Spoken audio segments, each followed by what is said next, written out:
আজ হচ্ছে মাঘী পূর্ণিমা। এই মাঘী পূর্ণিমার দিনে কুম্ভ মেলায় চলছে কুম্ভ স্নান এবং পূর্ব মেদিনীপুরের কৃষ্ণগঞ্জে চলছে বিষ্ণু মেলা।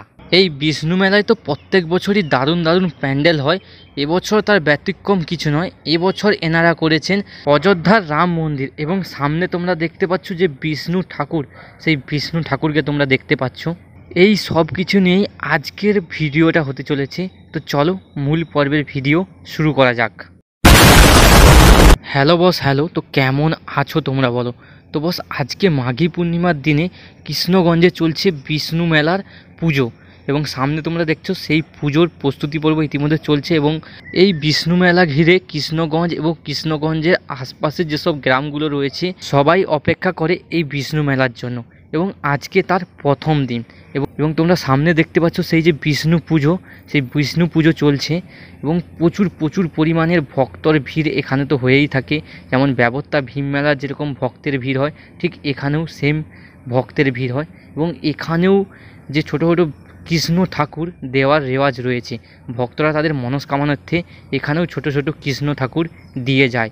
এছাড়াও প্রত্যেক বছর তো এখানে দারুণ দারুণ প্যান্ডেল করা হয়। দুর্গা পুজোতে যেরকম প্যান্ডেল করা হয় বড় বড় বাজেট খরচা করে, এখানেও সেরকমটাই প্রচুর পরিমাণে বাজেট খরচা করে এখানে বিশাল বড় বড় প্যান্ডেল তৈরি করা হয় এবং এবছর এনাদের থিম অযোধ্যার রাম মন্দির এবং সামনে তোমরা সেই প্যান্ডেলটাই দেখতে পাচ্ছ কত সুন্দরভাবে সাজিয়ে তোলা হয়েছে। আর তোমাদেরকে একটা কথা জানিয়ে রাখি, আমি কিন্তু এই যে ভিডিওগুলো তোমরা দেখছো এই ভিডিওগুলো কিন্তু আমি ওখানে গিয়ে তুলিনি। এই ভিডিওগুলো আমি নিয়েছি কৃষ্ণগঞ্জের যে ফেসবুক পেজ রয়েছে সেই ফেসবুক পেজ থেকে আমি এই ভিডিওগুলো সংগ্রহ করেছি।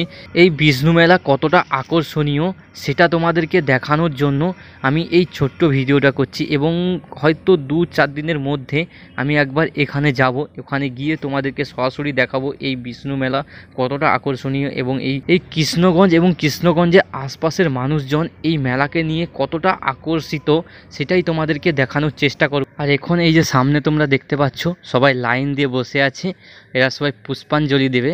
দেখো যেরকম সরস্বতী পূজায় ছেলেরা লাইন দিয়ে দাঁড়িয়ে থাকে পুষ্পাঞ্জলি দেওয়ার জন্য, এখানে ঠিক তেমনটাই হয়েছে। দেখো সবাই লাইন দিয়ে বসে রয়েছে পুষ্পাঞ্জলি দেওয়ার জন্য। আর এই হচ্ছে এখানকার যে কৃষ্ণ ঠাকুর, যারা মানসিক করেছিল কৃষ্ণ ঠাকুর দেবে বলে, এই হচ্ছে সেই কৃষ্ণ ঠাকুরের লাইন। তোমরা দেখতে পাচ্ছ কত কৃষ্ণ ঠাকুর পড়েছে। কিছুদিন আগে তোমাদেরকে দেখেছিলাম ব্যবত্তা এবং ফুলবেড়ে যে ভীম পুজো, যে ছোটো ছোটো পুতুল কৃষ্ণ, ছোটো ছোটো পুতুল ভীম ঠাকুর, সেই রকম টাইপের কিছু কৃষ্ণ ঠাকুর এখানেও তোমরা দেখতে পাচ্ছ। প্রচুর প্রচুর পরিমাণে কৃষ্ণ ঠাকুর রয়েছে এখানে। আর এই হচ্ছে রাম মন্দিরের ভেতরের অংশ।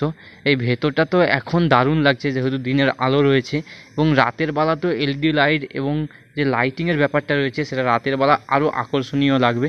তবে আমি কিছুদিন পর অবশ্যই যাচ্ছি এখানে। তোমরা কে কে কবে আসছো অবশ্যই কমেন্ট বক্সে জানাও। আর এখানে তোমরা দেখতেই পাচ্ছ এই রাম মন্দিরের ভেতরে কত কত মানুষজন এসে পৌঁছেছে।